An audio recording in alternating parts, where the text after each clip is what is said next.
Top 10 best scorer sa PVL ating ibibigay. Tatlong import na nangunguna ating kilalanin. KKD, mas lalo kayang bumaba ang pagtingin sa performance ng Creamline? Kayang-kaya na kaya nila?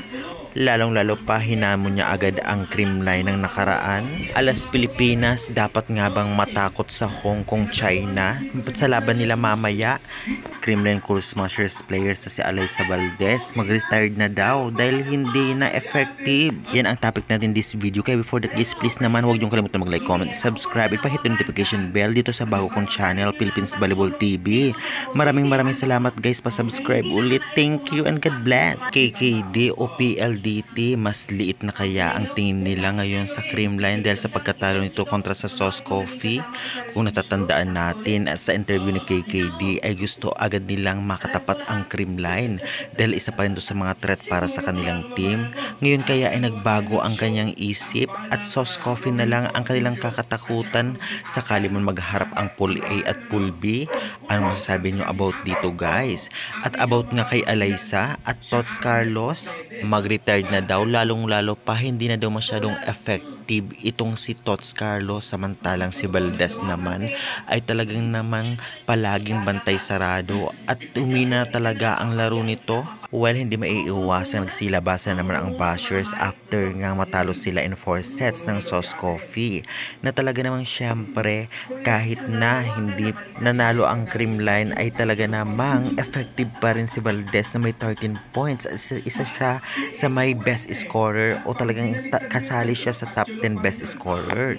Kaya for me ay talagang magandang set at syempre diskarte lang ay kayang-kaya niya pa rin pagpakba. Kunting balasa pa, malaking kawalan kasi si Atienza sa kanila na hindi nakapaglaro at syempre si Giamor de Guzman at ang iba pang players na hindi nakapaglaro.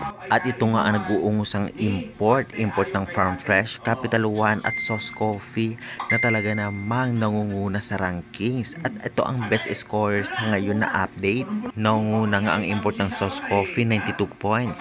Susundan ng Farm Fresh, Capital One, Creamline Iscon, Petrogas, Cherry Tigo, Petrogas, NX Lead at kasali din si Alyssa Valdez. Kaya hindi masasabi na talagang ligwak na siya sa pagiging best scorer. Dako naman tayo dito nga sa update sa U18 Alas Pilipinas kung saan natalo nila kagabi ang China sa loob ng 3 straight sets.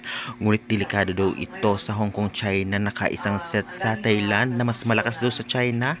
Well, nataro rin ng China ang Hong Kong kaya posible na talagang kaya din ito ng Alas Pilipinas. Ang game nga nila maya-maya at ating suportahan 9:30 PM Philippine Time ngayong October 24, 2025 versus Hong Kong, China sa 3rd Asian Youth Games 2025 at syempre magaganap sa Bahrain. Kaya good luck na lamang U18 Alas Pilipinas, sana manalo kayo.